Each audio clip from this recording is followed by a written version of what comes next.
Sasa ndugu zangu, Bina, nataka ruzuku tutoe sisi serikalini, wakati nyewe wenyewe magiant mna generate mapesa huko, harusi mnazifanya kwa helikopta.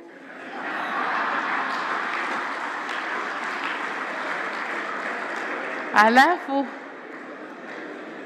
kile kichache mnachotugaia ambacho tunataka tukiingize kwenye miundombinu hasa tukurudishia, hapana. Hii hapana, hii naikata hapa, haina mjadala. Hapana, hii hapana. Ila kujenga soko la madini kimataifa tutalifanyia kazi. Sasa ndugu zangu, baada ya kusema hayo, mwisho kabisa, shukrani kwa tunzo mlionipatia. Naipokea kwa moyo wa heshima na shukrani kwa kutambua jitihada katika kuboresha mazingira ya biashara na uwekezaji na kukuza uchumi jumuishi nchini. Lakini tunzo ile ni ya serikali kwa ujumla. Ni ya serikali kwa ujumla.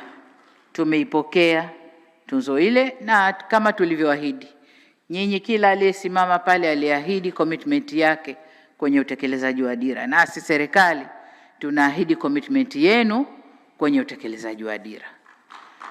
Mimi kama kiongozi wa serikali ni mshumaa tu. Kazi yangu kuwaka, kutoa mwanga, huku ninateketea, lakini umati unafurahi.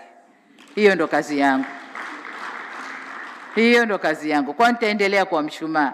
Mimi na mwenzangu hapa, Rais Dr. Mwinyi, tutaendelea kuwa mishumaa. Tutawaka, tutoe mwanga, japo tunateketea, lakini kama umati unafurahi, basi sie ndo shukrani yetu hiyo. Tutaendelea kuwa mishumaa. Kwa nawashukuru wenzangu wote ndani ya serikali pamoja na nyinyi sekta binafsi kwa kuwezesha mafanikio yote tuliyozungumza hapa. Asanteni sana.